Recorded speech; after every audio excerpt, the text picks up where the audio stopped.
आप सभी का बहुत बहुत स्वागत है। मेरा नाम रूबिका लियाकत है। आप देख रहे हैं टाइम्स नाउ नव भारत। 8:50 हो चले हैं और न्यूज की पाठशाला में आपका दाखिला हो चुका है। मैडम आ चुकी है। क्लास हर उस मुद्दे की जो आपके दिल के बहुत करीब है, जिसे लेकर आपके जहन में बहुत सारे सवाल खड़े हो रहे हैं, जो सोशल मीडिया पर भी है और आपके दिलो दिमाग में भी है। हम आपकी बात करेंगे, देश की बात करेंगे, आपके अधिकारों की और साथ में आपके कर्तव्यों की भी बात करेंगे। तो चलिए शुरू करते हैं इस वादे के साथ कि पढ़ाऊंगी ऐसा कभी किसी ने नहीं पढ़ाया होगा वैसा। पाठशाला में आज कौन कौन से चैप्टर्स क्विकली आपके सामने रख देती हूं। सबसे पहला चैप्टर राजनीति शास्त्र की क्लास। पेपर लीक पर आपने एक से बढ़कर एक विपक्षी दलों के बयान देखे होंगे। इन बयानों में क्या आप उलझ तो नहीं गए हैं? आंदोलन में आज डबल स्टैंडर्ड वाली राजनीति का चैप्टर आपके सामने खोलने वाली हूं, ताकि आप तय कर सके same time, same era, same year, लेकिन राजनीति दोहरी। दिल्ली में दिल बहुत जोर से धड़कता है, लेकिन अपनी ही सरकार वाले इलाके में कैसे चुप्पी साध लेते हैं, उन सबको आज एक्सपोज करेंगे। फिर आएगा चैप्टर नंबर 2, आंदोलन जीवी तंत्र पर क्लास। छात्र आंदोलन में कौन संवाद और कौन विवाद चाहता है? अन्ना मॉडल क्या लौट आया है? इस बार लाभार्थी कौन बनेगा? इस सवाल का जवाब खोजेंगे।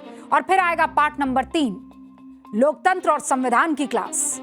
अपनी बात मनवाने के लिए संसद को खारिज कर देंगे हैं?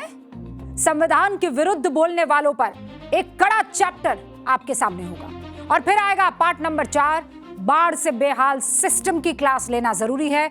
कश्मीर से लेकर कन्याकुमारी तक, गुजरात तक बारिश, बाढ़, तबाही, बरसात में डूबा सिस्टम कब तक झेलेंगे हम भारत के लोग? ये सवाल उठाना जरूरी है।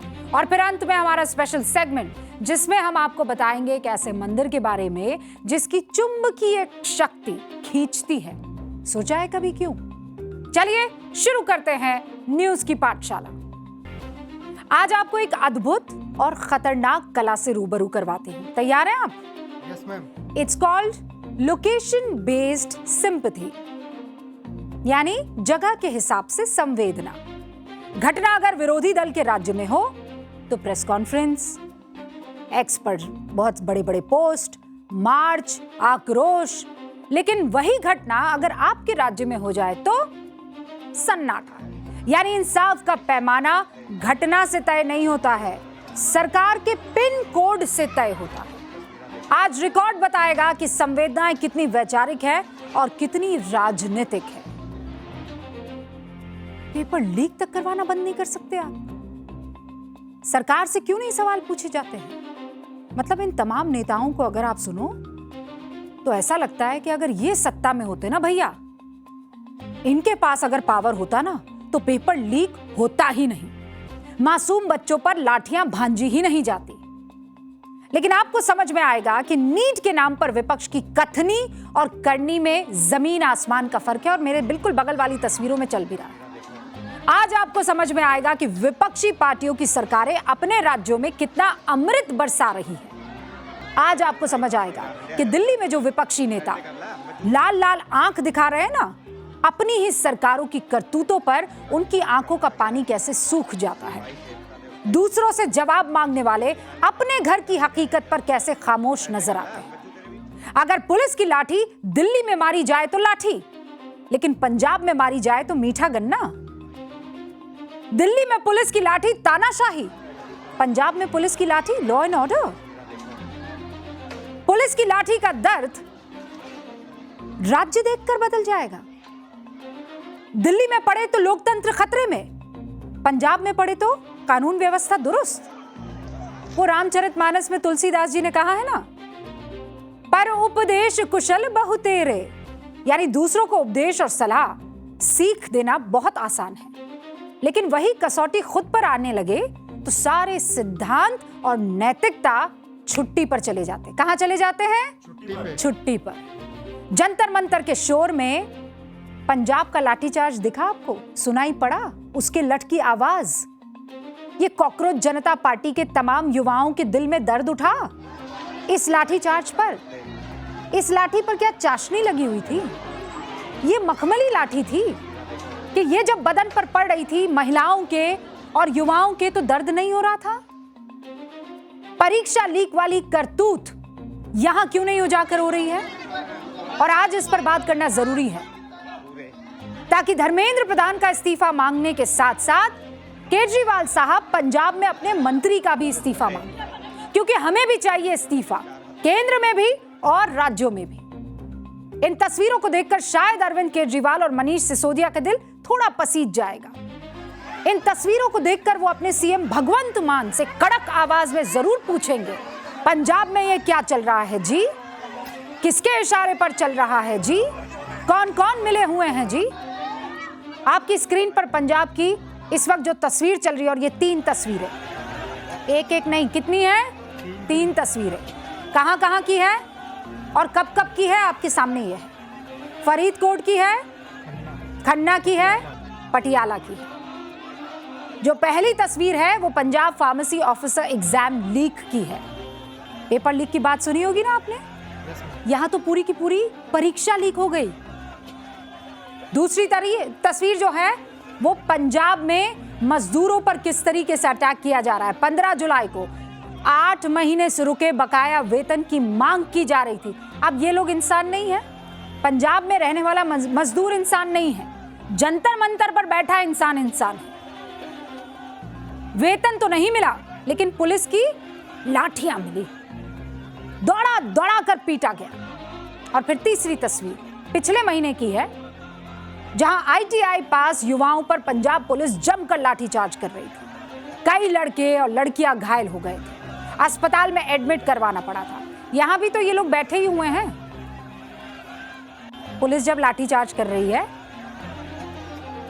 वहां क्या हुआ था दिल्ली में पता है ना आपको? पत्थर फेंके जा रहे थे, टाइल घिसी जा रही थी, गाड़ियां फोड़ी जा रही थी। और यहां मतलब जो केजरीवाल दिल्ली में क्रांति पकड़ लेते हैं, पंजाब में शांति पकड़ लेते हैं। पंजाब के युवाओं पर लाठी चले तो उनका राजनीतिक रिमोट का बटन कौन से पे चला जाता है? वो क्या होता है? आवाज एकदम जो बंद हो जाती है, म्यूट। केजरीवाल पीएम मोदी को जनरल डायर कहते हैं, लेकिन पंजाब में भगवंत मान उन्हें कोमल हृदय वाले सज्जन नजर आ रहे हैं। Very interesting. इस किस्म की ब्रूटैलिटी आज तक कभी देखी नहीं गई थी। ऐसे लगता है जो जलियांवाला बाग में जनरल डायर ने किया था, वो भी शायद मोदी जी ने पीछे छोड़ दिया। कुछ लोगों का कहना है शायद जनरल डायर की आत्मा ने मोदी जी के रूप में जन्म लिया है। ये बच्चे हमारे हैं, क्या मांग रहे हैं ये बच्चे आपसे? ये कह रहे हैं कि पेपर लीक कराना बंद करो। एक प्रधानमंत्री होकर पेपर लीक कराना बंद नहीं कर सकते आप? अब इन सब के बयान सुनने के बाद पीएम मोदी का एक वायरल बयान याद आ रहा है। सुनाऊं क्या आपको वो वायरल बयान? सुनाइए मैम। अच्छा सुन लीजिए। हिपोक्रेसी की भी सीमा होती है। हिपोक्रेसी की भी सीमा होती है। यही तो है ये। अपने राज्य में लाठियां चले तो कुछ नहीं, किसी को दुख नहीं होता है, कोई लोकतंत्र लाठी तंत्र में तब्दील नहीं होता है, कोई तानाशाही नहीं दिखती है। यहां लाठियां चल सकती है, यहां पेपर लीक हो सकता है, यहां पर लॉ एंड ऑर्डर को बहाल करने के लिए पुलिस अपना जुल्म जो है, सितम जो है, वो कर सकती है। दिल्ली में लाठीचार्ज पर सवाल उठाने वाले केजरीवाल जी क्या अब तक भगवंत मान से कोई सवाल पूछ पाए हैं? पेपर लीक पर पंजाब के शिक्षा मंत्री को हटाने का दावा करने वाले मनीष सिसोदिया कहां हैं आज? क्योंकि 3 दिन पहले मैंने सुना था मनीष सिसोदिया सीना ठोक कर कह रहे थे, क्या कह रहे थे? पंजाब में पेपर लीक होगा तो सबसे पहले मैं अरविंद जी और मान साहब से मिलकर पंजाब के शिक्षा मंत्री को क्या करूंगा? हटा दूंगा। अब आपको यह भी बता देती हूं कि पंजाब के मुख्यमंत्री और शिक्षा मंत्री की नाक के नीचे कांड क्या हुआ है। 19 जुलाई को पंजाब हेल्थ विभाग में 454 पोस्ट के लिए फार्मेसी ऑफिसर्स भर्ती परीक्षा करवाई जाती है। परीक्षा के दौरान ब्लूटूथ डिवाइस के जरिए नकल करवाई जाती है। 26 लोगों के नाम अब तक सामने आए हैं। कुछ पेपर लीक रैकेट से जुड़े हुए लोग हैं। फरीदकोट में बनाए गए कंट्रोल रूम से ब्लूटूथ डिवाइस के जरिए यहां पर नकल करवाई जा रही थी। इस गिरोह ने परीक्षा पास करवाने के नाम पर 3 लाख रुपए से लेकर कितने लाख रुपए लिए? 13 लाख रुपए की रकम तय की। अब अरविंद जी, आपके पास तो बहुत अच्छा मौका है, पंजाब में अपने मंत्री को हटा दीजिए ना और किसी योग्य व्यक्ति को चुनकर उसे जिम्मेदारी सौंप दीजिए। वो योग्य व्यक्ति जो आप दिल्ली में खड़े होकर नहीं कह रहे थे, वांगचुक जी को बना दिया जाए देश का शिक्षा मंत्री। हम कहते हैं वांगचुक जी को बना दिया जाए पंजाब का शिक्षा मंत्री। इसी मॉडल पर काम करते हैं ना, क्योंकि एक ही समय पर 2 अलग अलग राज्यों में एक ही जैसी चीज हो और एक राज्य में लाठी तंत्र और दूसरे राज्य में सब कुछ बढ़िया फिट एंड फिक्स नहीं हो सकता है। और सबसे बड़ी बात यह है कि जो भगवंत मान नीट पर शोर मचा रहे थे वो अब पंजाब में परीक्षा लीक पर कहीं नजर नहीं आ रहे। अभी तो हम हरसिमरत जी कह रही हैं। दिल्ली और पंजाब में महिलाओं पर हुई पुलिस की क्रूरता दिखाऊं क्या आपको? दिल्ली की एक तस्वीर सामने आई थी, वो दिख रही है आपको? एक पुलिस वाला लड़की को धकेल रहा है ना? बहुत गलत तस्वीर। कोई पुलिस वाला इस तरीके से किसी महिला के साथ ये जुर्रत नहीं कर सकता है। जिसने की उस पर कड़ी से कड़ी कार्रवाई होनी चाहिए। लड़की के पीछे प्राइवेट पार्ट पर इस तरीके से डंडा मारते हुए दिखाई दे रहा है। ये वाकई लोकतंत्र के लिए शर्मसार करने वाली तस्वीर है और हम इसकी पुरजोर मजम्मत करते हैं। जो भी ये पुलिस वाला है, इसके खिलाफ कार्रवाई होनी चाहिए, क्योंकि महिला को महिला पुलिस ही हैंडल करेगी, अगर करना भी है तो। राइट? क्लियर है मामला? लेकिन अब पंजाब के लिए मैं क्या कहूं? चुप हो जाओ। ये महिलाएं नहीं हैं, ये बुजुर्ग नहीं हैं। इनके साथ जो ज्यादती की जा रही है पुलिस द्वारा, उस पर मुझे आंख बंद कर लेनी चाहिए, तब मैं स्वतंत्र मीडिया कहलाऊंगी, है ना? इस पर एकदम मुझे अपने जुबान पर ताला लगा लेना चाहिए। पंजाब में जब पुलिस बुजुर्ग महिलाओं पर बेरहमी से लाठीचार्ज करती है तो रुबिका लियाकत को चुप हो जाना चाहिए, कोई गुस्सा नहीं करना चाहिए, उसे गायब हो जाना चाहिए, तब जाकर वो स्वतंत्र मीडिया कहलाएगी। और अगर इस पर उसने आवाज बुलंद की उसी वक्त जब ये सब हो रहा है, तो वो क्या कहलाएगी? गोदी मीडिया। दिल्ली में अगर एक लड़की के साथ बदसलूकी होती है तो गुस्सा, शिकायत और आक्रोश। पंजाब में बुजुर्ग महिलाओं के साथ बेरहमी से पेश आती है वहां की पुलिस तो सन्नाटा, सुई पटक। अब कहां गई विपक्षी पार्टियां? कहां है गुस्सा? गरीब महिलाएं सफाई कर्मचारी हैं, पंजाब सरकार से अपनी नौकरी और अटके हुए वेतन की मांग कर रही हैं। यहां इनको लाठी मारकर नहीं भगाया जाएगा। सारी वो हीरोइनें कहां हैं बॉलीवुड की? इन महिलाओं को दर्द नहीं होता है? क्यों? लोहे का है इनका शरीर। कहां गए वो सारे के सारे इन्फ्लुएंसर्स? अब रोना नहीं आ रहा है, सुबक सुबक कर। और कुछ तस्वीरें दिखाऊं? 15 जुलाई 2026 को पंजाब में मनरेगा कर्मचारियों और मजदूरों ने अपने वेतन को लेकर प्रदर्शन किया। 8 महीने से वेतन नहीं मिल रहा था, 8 महीने से। 5 जून की एक और तस्वीर जहां पंजाब पुलिस ने 2600 युवाओं को जमकर लठ से मारा। हजारों ITI पास युवा पंजाब स्टेट पावर कॉर्पोरेशन के मुख्यालय के बाहर प्रदर्शन कर रहे थे। पंजाब के बिजली विभाग ने नौकरी देने का इनको भरोसा दिया था, अब पलट गए। ऐसे यू टर्न से याद आया, दिल्ली में क्रूर नजर आती है जो पुलिस, पंजाब में कोमल कैसे हो जाती है? दिल्ली में पेपर लीक एक बड़ी समस्या है, पंजाब में पूरी की पूरी परीक्षा लीक हो जाती है, कोई समस्या नहीं है। कमाल है। तो बात यह है कि दोनों एक ही थाली के चट्टे बट्टे हैं। यहाँ पर तो मामा बन के घूम रहे हैं आम आदमी पार्टी के लोग जिनके पेपर लीक हुए हैं, लेकिन पंजाब के अंदर पेपर लीक हुआ है फार्मेसी का, उनके बारे में कोई तवज्जो नहीं है। वहां भी प्रोटेस्ट किया लोगों ने, उनको मारा गया, पीटा गया, पुलिस द्वारा भगाया गया। अब आपको पंजाब से संसद लेकर चलती हूं, ठीक है? अब इसके लिए भी तैयार रहिए। आज प्रियंका गांधी रौद्र अवतार में नजर आई। मीडिया से साफ साफ शब्दों में कह दिया वो सिर्फ सही सवालों के जवाब देंगी। सबसे बड़ा सवाल यह भी है 3-4 साल पहले उनके ये तेवर कहां थे जब राजस्थान में उनकी पार्टी की सरकार के दौरान एक के बाद एक पेपर लीक हो रहे थे। उस समय प्रियंका गांधी ने पत्रकारों से क्यों नहीं कहा कि गहलोत सरकार और शिक्षा मंत्री गोविंद सिंह डोटासरा से सवाल पूछिए जाइए। 3 साल पहले प्रियंका गांधी क्या कहती थी, मैं आपको सुनवाना चाहती हूं, सुनिए। मैं अब से वो सवाल उन सवालों का जवाब दूंगी जो रेलेवेंट सवाल हैं, ठीक है। आपने पूछा धर्मेंद्र जी से कि वो इस्तीफा कब देंगे? नहीं, आप बता दो, पूछा है कि नहीं? नहीं पूछा ना, आपने पूछा है? आपने पूछा धर्मेंद्र प्रधान जी से पूछा कि आप इस्तीफा कब दे रहे हैं? पूछा है आपने? जवाब दीजिए, यस और नो। नहीं, गोलमोल जवाब नहीं, गोल जवाब नहीं। कोई गोल जवाब नहीं दूंगी प्रियंका जी। मैं यहां खड़े होकर अभी न्यूज की पाठशाला में आपकी इच्छा पूरी किया कर देती हूं। मैं यहां खड़े होकर देश के शिक्षा मंत्री धर्मेंद्र प्रधान से पूछती हूं कि वो अपना इस्तीफा कब देंगे। उनकी अकाउंटेबिलिटी तय होनी चाहिए, वो इस्तीफा कब देंगे।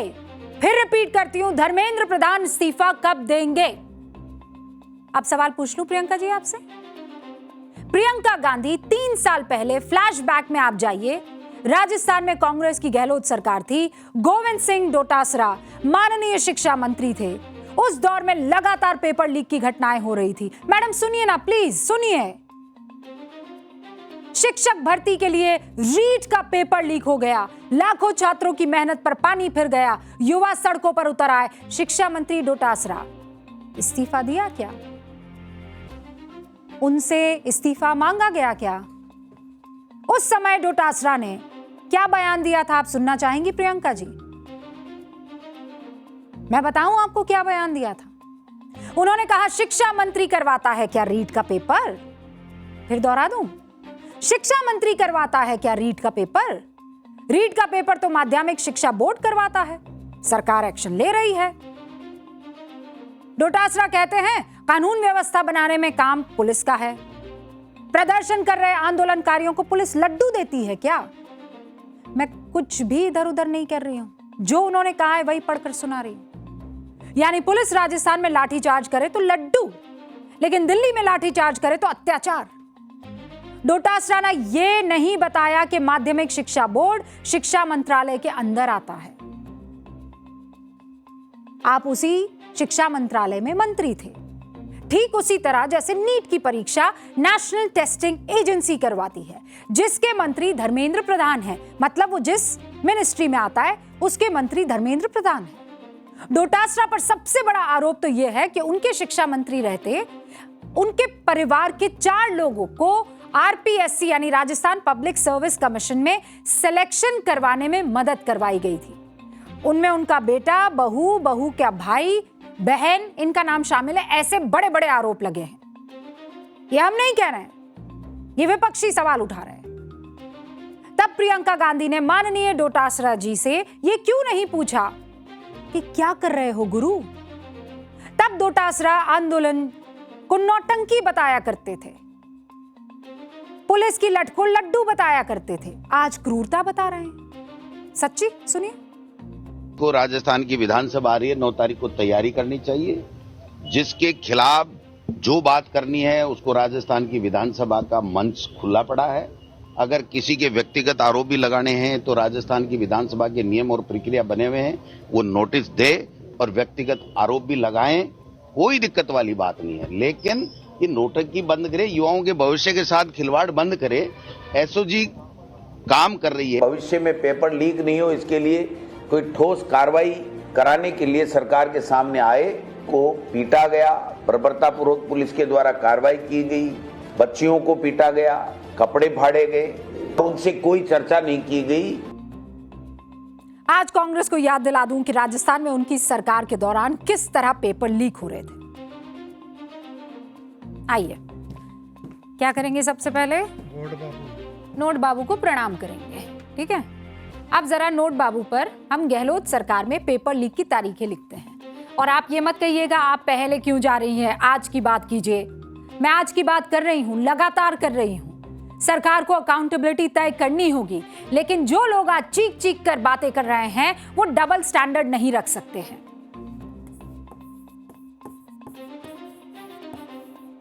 गहलोत सरकार में एक के बाद एक पेपर लीक हुए हैं और ये हर किसी को मालूम है। सबसे पहले आ जाइए आप साल 2018 में।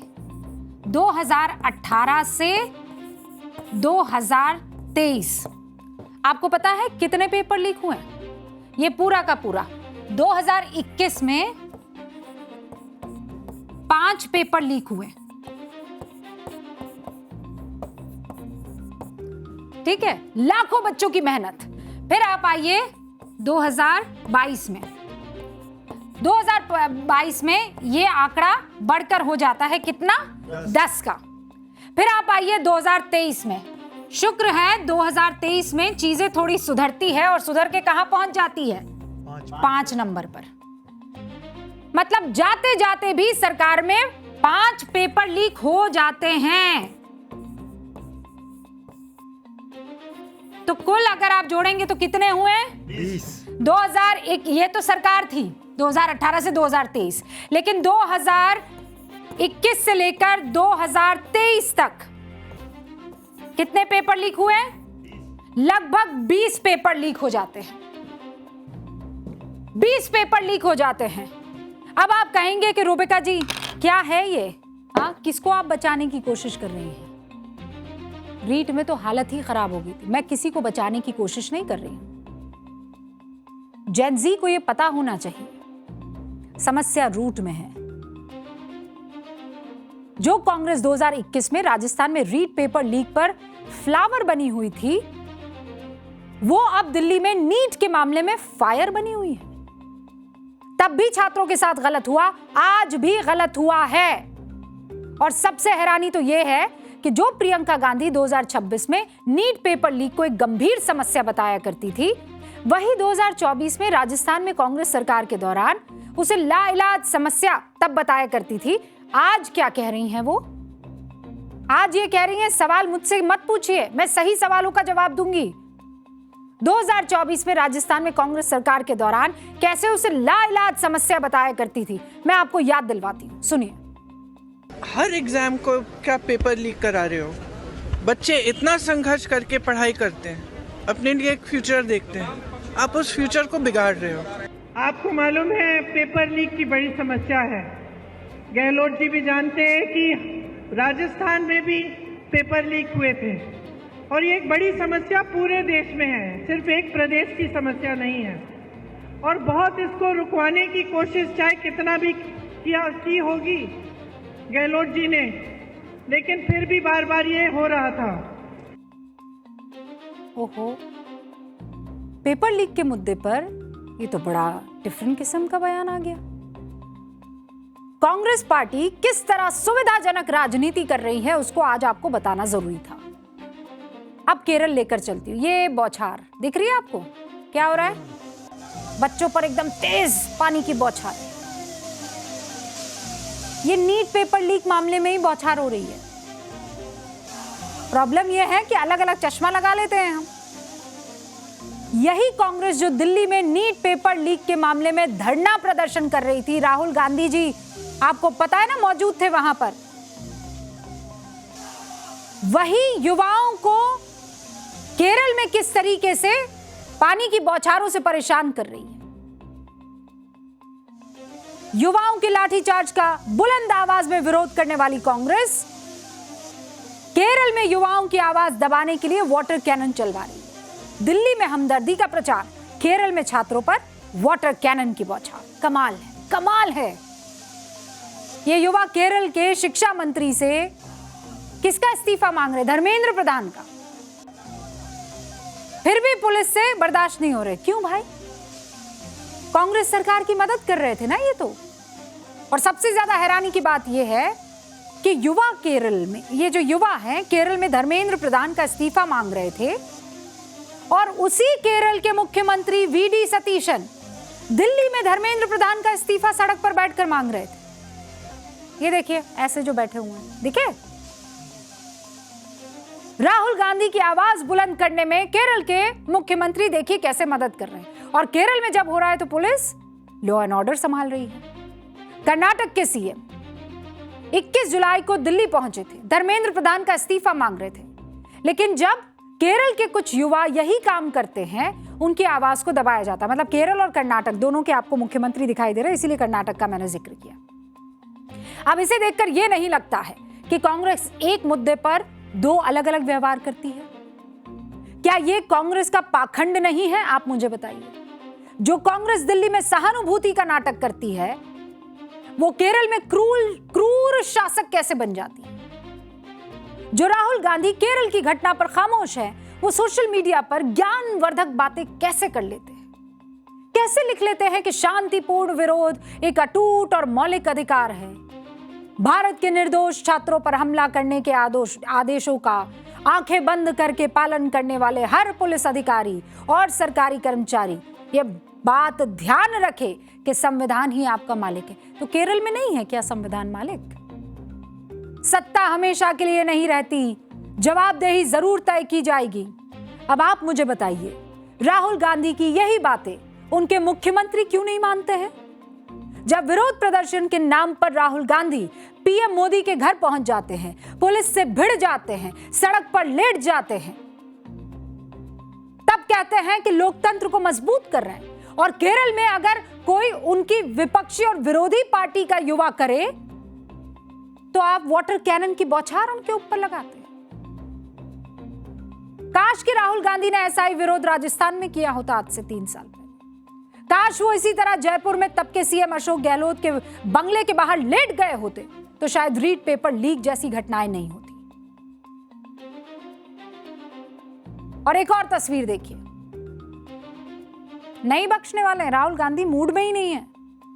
राहुल गांधी आज इंडिया गठबंधन के नेताओं के साथ गांधी स्मृति पहुंच गए। इस बार वो विपक्ष के नेताओं के साथ पहुंचे। कोई बुराई नहीं, कोई बुराई नहीं। सच में सारे विपक्ष को एकजुट हो जाना चाहिए। पेपर लीक जैसा अब कोई और इंसिडेंट हिंदुस्तान में नहीं होना चाहिए। लेकिन प्लीज बॉस, ये डबल स्टैंडर्ड तो नहीं झेलेगा हिंदुस्तान। कांग्रेस और विपक्ष के नेताओं को इससे पहले कभी क्यों नहीं लगा कि छात्रों के मुद्दे को हल करने के लिए, परीक्षा के मुद्दे को दुरुस्त करने के लिए ऐसा ही बड़ा आंदोलन किया जाना चाहिए, एकजुट होकर दिल्ली में प्रदर्शन या मार्च किया जाना चाहिए। राहुल गांधी ने कुछ कहा भी है, सुन लीजिए।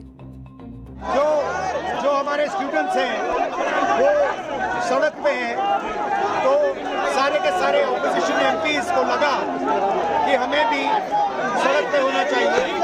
तो चाहते थे कि सारे के सारे ऑपोजिशन एमपीज इंडिया गेट जाएं, उन्होंने मना कर दिया, रोक दिया। फिर हमने कहा कि 30 जनवरी जाना चाहते हैं, यहाँ पे 30 जनवरी मार्च जाना चाहते थे। सिंबॉलिकली गांधी जी की असैसिनेशन स्पॉट है इसलिए।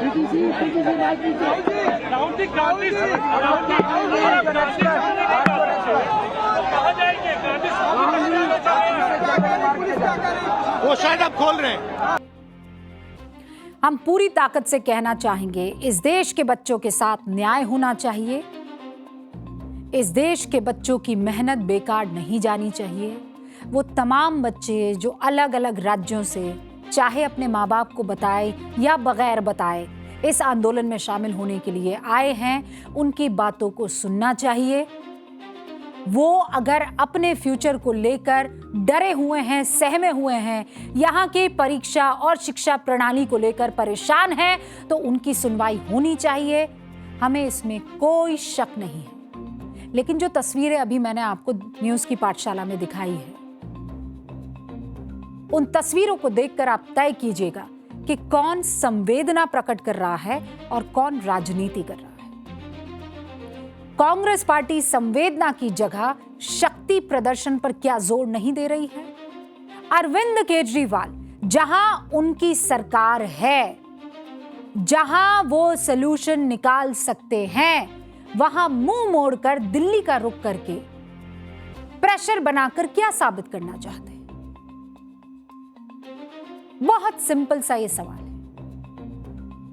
अब मैं अगले चैप्टर की तरफ जा रही हूं और ये अगला चैप्टर आंदोलन जीवी तंत्र पर है। इतिहास जब खुद को दोहराता है ना तो कई बार चेहरे बदल जाते हैं, लेकिन जो पैंतरे होते हैं ना, पैंतरे समझते हैं, वो वैसे के वैसे रहते हैं। दिल्ली की सड़कों पर आज जो कुछ दिख रहा है, मैं उसी पैंतरे का एक उदाहरण आपके सामने रख रही हूं। संविधान के तहत विरोध प्रदर्शन आपका अधिकार है। क्या है? अधिकार है, हम सबको है। लेकिन चश्मा चढ़ाकर आपको तब देखने की जरूरत होती है जब एक तरह के प्रोटेस्ट में वही गिने चुने नाम, वही गिने चुने चेहरे, वही गिने चुने ऑर्गेनाइजेशंस दिखाई देने लगते हैं, और वो भी लिटिल टू मच एक्साइटमेंट के साथ। मांग सामने रखकर प्रदर्शन करना और प्रदर्शन को इलास्टिक की तरह खींचते चले जाना, इन दोनों चीजों में बहुत फर्क है। और यही फर्क कॉकरोच जनता पार्टी के आंदोलन में इस वक्त दिख रहा है। एक होता है सॉल्यूशन और एक होता है कंफ्यूजन। क्या होता है? सॉल्यूशन और कंफ्यूजन। सॉल्यूशन की जगह कैसे कंफ्यूजन परोसा जा रहा है, अब आपके सामने वो रखती है। सोनम वांगचुक की एक चिट्ठी है। उस चिट्ठी, ये देखिए वो वाली चिट्ठी, उन्होंने 2 केंद्रीय मंत्रियों से मुलाकात के बाद ये लिखी, उन्हीं को लिखी। इसमें धर्मेंद्र प्रधान के इस्तीफे को लेकर एक शब्द का इस्तेमाल किया गया है। वो शब्द है कंसिडरेशन ऑफ रेजिग्नेशन, यानी आंदोलन का लीडर अब इस्तीफे की डिमांड की जगह कह रहा है इस्तीफे पर विचार किया जाए, और वो सॉल्यूशन की तरफ बढ़ने पर ज्यादा फोकस नजर आ रहा है। सोनम वांगचुक के बैनर तले ये आंदोलन जो है मजबूत हुआ, इसमें कोई दो राय नहीं है। सीजेपी लेकिन अब सोनम वांगचुक की बात से इत्तेफाक नहीं रखती है, वो डिफरेंट वे चल पड़ी है। आप खुद सुन लीजिए। आज हमारे प्रोटेस्ट का 34th डे है, सोनम सर की हंगर स्ट्राइक का 26th डे। हमारा प्रोटेस्ट जैसे चला रहा था वैसे ही चलता रहेगा। हमारा प्रोटेस्ट तब तक वापस ले लिया जाएगा जब तक धर्मेंद्र प्रधान का इस्तीफा नहीं होता। जब तक धर्मेंद्र प्रधान का इस्तीफा नहीं होता है, हम ऐसे ही चलते रहेंगे। सोनम वांगचुक कहते हैं कंसिडरेशन ऑन रेजिग्नेशन, मतलब लीडर कुछ और कह रहा है। लीडर के कंधे पर सवार होकर जो मजबूत हो रहे हैं वो कुछ और कह रहे हैं। अब कंफ्यूजन फैलाने का दूसरा उदाहरण आपके सामने रखती हूं। सरकार कह रही है कि कल दोपहर से आज दोपहर तक 4 बार कॉकरोच जनता पार्टी के रिप्रेजेंटेटिव से बातचीत की पेशकश हमने की है, लेकिन कॉकरोच जनता पार्टी ने बात करने से इनकार कर दिया है। कह दिया है कि धर्मेंद्र प्रधान के इस्तीफे के बगैर कोई बातचीत नहीं होगी, और यह भी कि या तो आप जंतर मंतर पर आइए बातचीत करने के लिए या किसी न्यूट्रल ग्राउंड पर आइए, जैसे कि कॉन्स्टिट्यूशन क्लब। न्यूट्रल ग्राउंड पर आइए, यह किस तरह का बयान है? ये क्या 2 देशों की सेनाओं की आपस में कोई बातचीत हो रही है कि नो मैन्स लैंड पर आइए? जैसे कह रहे हो कि हमारा इलाका है या आपका इलाका नहीं, उस वाले इलाके में आइए तभी बात होगी। अरे ये दिल्ली की धरती है, कोई डिस्प्यूटेड लैंड नहीं है। पीएम मोदी ने आज खुद कहा कि पेपर लीक के मामले की सुनवाई के लिए फास्ट ट्रैक कोर्ट बनाए जाएंगे। युवाओं के भविष्य के साथ खिलवाड़ करने वाले किसी भी व्यक्ति को बख्शा नहीं जाएगा। इस पर भी सीजेपी की तरफ से बयान आता है कि ये तो लीपा पोती है, इट्स लाइक अ बैंडेड। इस्तीफा जब तक नहीं होगा आगे कोई बात नहीं होगी, यानी वही रट। अब आप बताइए कि सॉल्यूशन निकालने की जगह लटकाना, अटकाना, भटकाना क्यों? सरकार बातचीत को तैयार है, जाइए ना, put your demands right in front. Demand क्या होनी चाहिए? दोबारा पेपर लीक ना हो, सिस्टम दुरुस्त हो। हम इस तरीके की चीजें चाहते हैं। हम चाहते हैं कि इस तरीके का बदलाव हो, आरोपियों को जल्द से जल्द सजा हो, इसके ऊपर एक फॉर्मूला तैयार किया जाए। सीजेपी का उद्देश्य यही था ना। नीट पेपर लीक ही पर इन लोगों ने सबसे पहला प्रदर्शन शुरू किया था ना, तो उस पर जब काम होता हुआ दिख रहा है, सॉल्यूशन आता हुआ दिख रहा है, तो कंफ्यूजन क्यों फैलाना? एक कह रहा है कंसिडरेशन ऑफ रेजिग्नेशन, दूसरा कह रहा है नहीं, जब तक रेजिग्नेशन नहीं तब तक हम आगे नहीं बढ़ेंगे। एक और कंफ्यूजन का उदाहरण दे देती हूं। सीजेपी ने अब पता है क्या किया है? अब कहा है हम नेशन वाइड प्रोटेस्ट की कॉल करते हैं। 24 जुलाई को। और इस बार मुद्दा जो है वो पेपर लीक नहीं है, इस बार मुद्दा है सुसाइड करने वाले छात्रों के इतर 20 जुलाई की हिंसा का मुद्दा। यानी मुद्दा अब शिफ्ट हो गया है। पहले तो वो 20+ बच्चे जिन्होंने आत्महत्या की थी वो दिल में थे, अब टारगेट शिफ्ट हो गया, टारगेट मूव हो गया है। और ये हिंसा का हवाला देकर जो देश के हर राज्य के हर जिले में प्रोटेस्ट की कॉल दी गई है उसका सच भी आपको दिखा देती हूँ। गजब है भाई अभिजीत दीपके, गजब टैक्टिक्स है आपके। But by the way he has learned it from the best. 20 तारीख को बच्चियों को, लड़कियों को, महिलाओं को लाठी लगी, चोटें लगी, ये सरासर गलत था। उन बच्चियों के साथ, उन महिलाओं के साथ अन्याय था। मैं दोहरा देती हूं, उन तमाम पुलिस कर्मियों के खिलाफ कार्रवाई होनी चाहिए जिन्होंने बेकसूर महिलाओं को और बच्चियों को लाठी मारी। लेकिन ये दीपके उस वक्त कहां थे? कहां थे ये दीपके जब महिलाओं को लाठी मारी जा रही थी? ट्रक में थे। हैं? क्या कर रहे थे ट्रक में? आपके दोस्त कहां थे? बर्गर खा रहे थे। वो बाकी जो बच्चे दोस्त थे वो कहां थे? अच्छा, 5 घंटे ऑफिस में बैठे हुए थे, ज्ञापन सौंप रहे थे। तो आपने भीड़ जुटाई, तब ये आपको नहीं पता था कि आप लीडर हैं, आपको दिशा देनी होगी। जरा सोचिए, वहां वो बच्चे किसके नाम पर गए थे? कोई की अभिजीत दीपके के नाम पर आया था, कोई सौरभ दास के नाम पर आया था, कोई आशुतोष रंका के नाम पर आया था, कोई सोनम वांगचुक के नाम पर आया था। सोनम वांगचुक आईसीयू में थे, बाकी 3।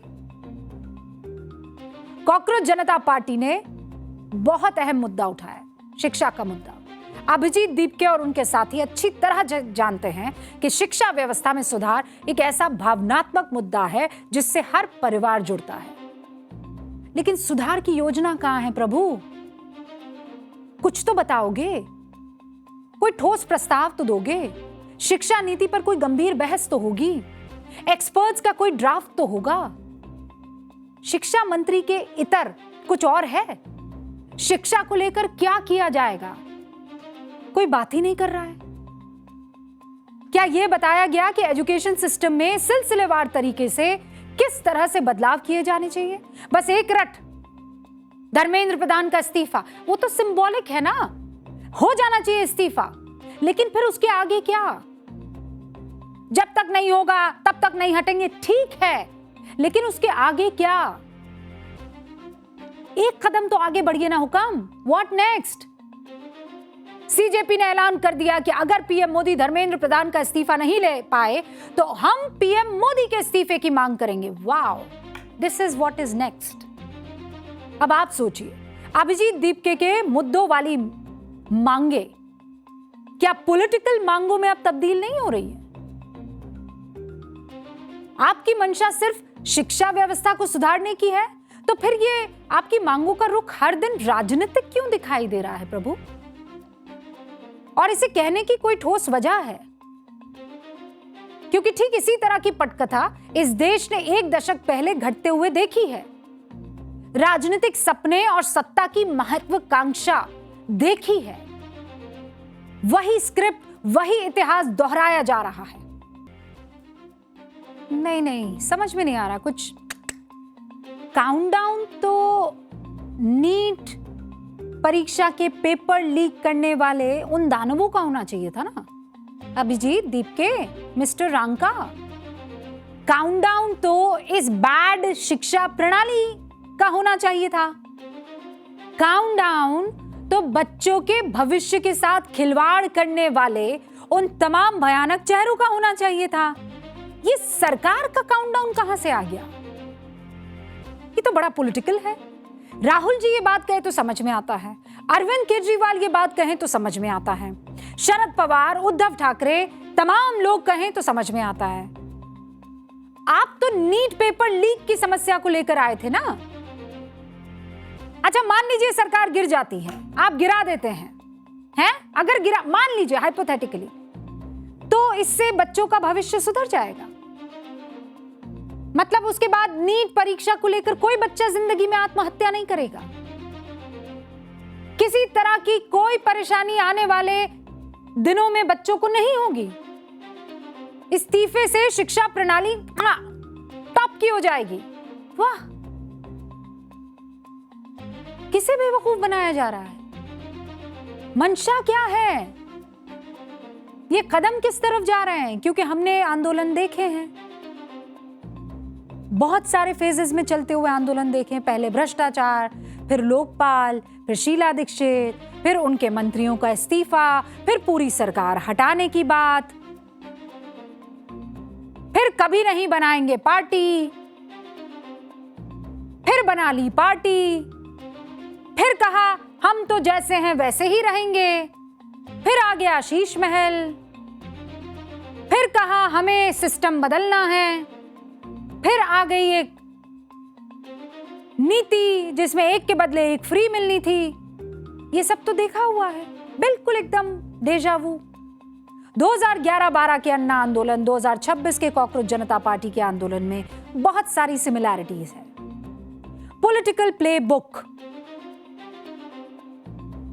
समय बदल चुका है, पीढ़ी बदल चुकी है, विरोध के तरीके बदल चुके हैं। अन्ना वाली टोपी की जगह अब मीम्स और सोशल मीडिया ने ले ली है, लेकिन पर्दे के पीछे का मैकेनिज्म और पॉलिटिकल री इंजीनियरिंग, इसका फॉर्मूला बिल्कुल वही दिखाई दे रहा है। कैसे? बस देखते जाइए। आंदोलन का फेस उस वक्त अन्ना हजारे को बनाया गया, जो एक सम्मानित गांधीवादी और नैतिक कद वाले चेहरे थे, जिन्हें आंदोलन के लिए शील्ड के तौर पर बनाया गया। इस बार कौन है? सोनम वांगचुक। उनके नाम का इस्तेमाल करके जन समर्थन और सिंपैथी जुटाई गई। उस समय भ्रष्टाचार और जन लोकपाल जैसा ठोस और सीधा जनता से जुड़ा मुद्दा सामने रखा गया था। इस बार वही काम शिक्षा के नाम पर होता हुआ दिख रहा है।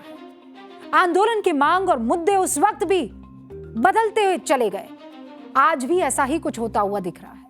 तब शुरुआत जन लोकपाल से हुई, फिर पूरी सरकार पर आई, फिर इस्तीफे हुए, फिर व्यवस्था परिवर्तन तक की मांगें जुड़ती चली गई। आज भी वही हो रहा है। गैर राजनीतिक होने का दावा तब भी किया गया था, आज भी किया जा रहा है। कौन भूल सकता है क्या क्या वादे हुए थे?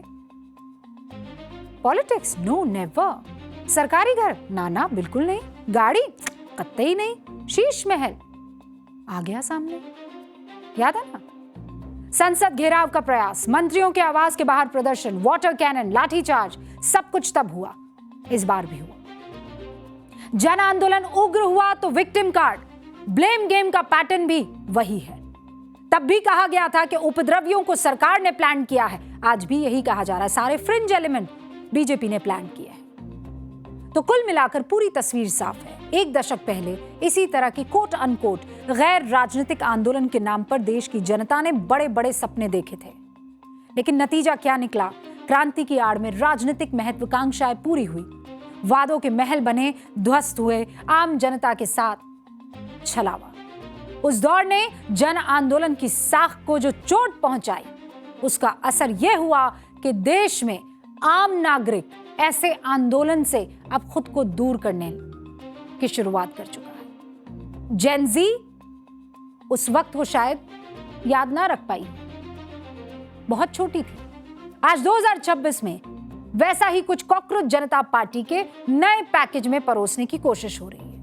देश की जनता इसे थोड़े विश्वास और ज्यादा आशंका की निगाहों से देख रही है, इसमें कोई डाउट नहीं है। बेबाकी से कुछ बातें आपके सामने रखना जरूरी थी और वो मैंने रखी। अब पाठशाला में अगला चैप्टर कुदरत के कहर का, बाढ़ से बेहाल सिस्टम का। देश के 8 राज्यों में इन दिनों बाढ़ की भयंकर तस्वीरें आ रही हैं। पहाड़ से मैदान तक जल प्रलय जैसे हालात हैं। जान माल का बेहिसाब नुकसान हुआ है। अब तक पूरे देश में 120 लोगों की मौत हो चुकी है। कितने लोग? 120। 6 राज्यों से आई बाढ़ की ये तस्वीरें, कलेजा कांप जाएगा देखिए। और सबसे बुरा हाल असम का है। 4 जिलों में कई सारी जानें, 80 से ज्यादा लोग लापता। जम्मू कश्मीर, उत्तराखंड, यूपी, एमपी, पंजाब में बाढ़ ने लोगों का दम फुला रखा है। असम में करीब 6.5 लाख लोग प्रभावित हो गए हैं। 41 लोगों की मौत हो चुकी है। 10 लोगों की मौत पिछले 24 घंटे में हो गई है। खुद मुख्यमंत्री हिमंत बिस्व शर्मा ने बताया कि नागालैंड में बादल फटने की वजह से असम में इतनी भयानक बाढ़ आ गई।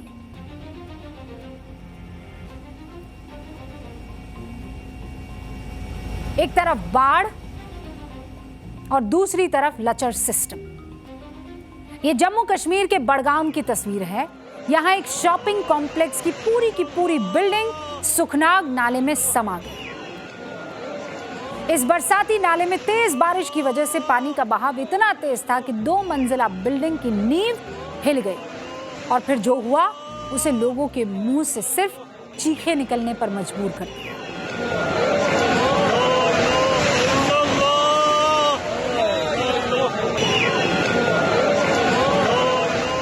उत्तराखंड में भी ऐसी ही भयानक तस्वीरें देखने को मिली। पिथौरागढ़ के धारचूला में पहाड़ की इतनी बड़ी चट्टान टूटकर खाई में गिर गई कि लोग हैरान रह गए। लैंडस्लाइड से पहले चट्टान में दरार देखकर दोनों तरफ की गाड़ियां रुक गई। थोड़ी देर बाद ये चट्टान टूटकर गिर भी पड़ी। यूपी के गोंडा में घाघरा नदी के किनारे रहने वाले लोगों के लिए ये तस्वीर नई नहीं है, लेकिन इस तस्वीर को देखकर आप हैरान हो जाएंगे। कटाव की वजह से एक हरा भरा पेड़ घाघरा नदी में समा गया। हर साल बाढ़ में तेज कटाव की वजह से कई घरों का वजूद मिट जाता है। अब एमपी के मंडला की तस्वीर देखिए। 2 लड़कों ने पानी में आधा डूब चुके पेड़ पर चढ़कर किसी तरह अपनी जान बचाई। गांव वालों ने टॉर्च की रोशनी से इनको रेस्क्यू किया है। दोनों लड़के एक बाइक पर बैठकर पुल को पार कर रहे थे। ऊपर से पानी बह रहा था और पानी के तेज बहाव में ये बाइक समेत पानी में बह गए। थोड़ी दूर जाने के बाद पेड़ की डालियां जब इनके हाथ लगी तो उसे पकड़ लिया। डूबते को पेड़ का सहारा मिल गया। अब गुजरात आइए। गुजरात में तेज बारिश की वजह से 10 जिले बाढ़ की चपेट में हैं। नर्मदा, वलसाड़, नवसारी, डांग, सूरत, तापी, पंचमहल, दाहोद और महिसागर बाढ़ से हाहाकार मचा हुआ। दूर दूर तक नजर डालिए, सिर्फ पानी। दर्जनों गांव का संपर्क कट गया है। शहरों में सड़कें नहर बन गई हैं। ऊपर से देखने पर समझना मुश्किल है कि सड़क कहाँ है और नाला कहाँ है। और इस आपदा में गुजरात सरकार लगातार राहत और बचाव का काम कर रही है। अब बाढ़ग्रस्त इलाकों में फंसे 1200 लोगों को रेस्क्यू किया जा रहा है। रेस्क्यू किया भी गया, जबकि 1500 लोगों को सुरक्षित जगहों पर पहुंचा दिया गया है। गुजरात के 3 जिलों में बहुत ज्यादा बारिश होने वाली है, ऐसा रेड अलर्ट जारी हो गया है। 11 जिलों में ऑरेंज अलर्ट है और 10 जिलों में येलो अलर्ट जारी कर दिया गया है। गुजरात और महाराष्ट्र में बाढ़ की 6 तस्वीरें अब आपके सामने रखती हूं। ये 6 तस्वीरें वलसाड़, नवसारी, अहमदाबाद गुजरात की ये तस्वीर है, सूरत और उसके बाद पालघर महाराष्ट्र की, नासिक महाराष्ट्र की। हर तरफ पानी और इस तरीके के हालात है कि नासिक वाली तस्वीर अगर मैं वलसाड़ पर लगा दूं तब भी आप डिफ्रेंशिएट नहीं कर पाएंगे, क्योंकि सब जगह सिर्फ पानी है। हाईवे भी पानी है, नदी भी पानी है, सड़क भी पानी है, घर भी पानी है, बाजार भी पानी है। सप्लाई चेन पूरी तरह से अब उस पर असर पड़ रहा है। केंद्र सरकार फिक्रमंद है, लेकिन बड़ा सवाल यह है कि हमने इस तरह के हालात के लिए तैयारी कितनी की और कब तक इस तरीके के बाढ़ के हालात से यूं ही ये देश जूझता रहेगा। आपको पता है, हमारे देश में एक ऐसी जगह है जहां कदम रखते ही दिमाग का सारा शोर अचानक थम जाता है। पूरा शरीर ब्रह्मांड की असीम ऊर्जा से भर उठता है। मैं सच बता रही हूं। उत्तराखंड का अल्मोड़ा, उसके पास एक मंदिर है। मंदिर का नाम है कसार देवी मंदिर। लोग ऐसा दावा करते हैं कि ये सिर्फ एक धार्मिक स्थल नहीं है, ये दुनिया की सबसे रहस्यमयी और ऊर्जावान जगहों में से एक है। 3 जगह हैं जहां कॉस्मिक एनर्जी यानी ब्रह्मांडीय ऊर्जा महसूस होती है। पहली तो उत्तराखंड का ये कसार देवी मंदिर, दूसरा पेरू का माचू पिचू और तीसरी जगह है इंग्लैंड का स्टोनहेंज प्लेस। कई सारे तपस्वी हैं, सिद्ध संत हैं जो ये दावा करते हैं कि इस मंदिर परिसर में आते ही दिमाग अल्फा स्टेट यानी डीप रिलैक्सेशन में चला जाता है।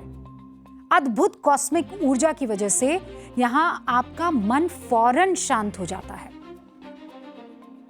आपको पता है 1890 में स्वामी विवेकानंद परम ज्ञान की प्राप्ति के लिए इसी कसार देवी मंदिर में आए थे। यहीं मौजूद एक गुफा में उन्होंने गहरा ध्यान लगाया था।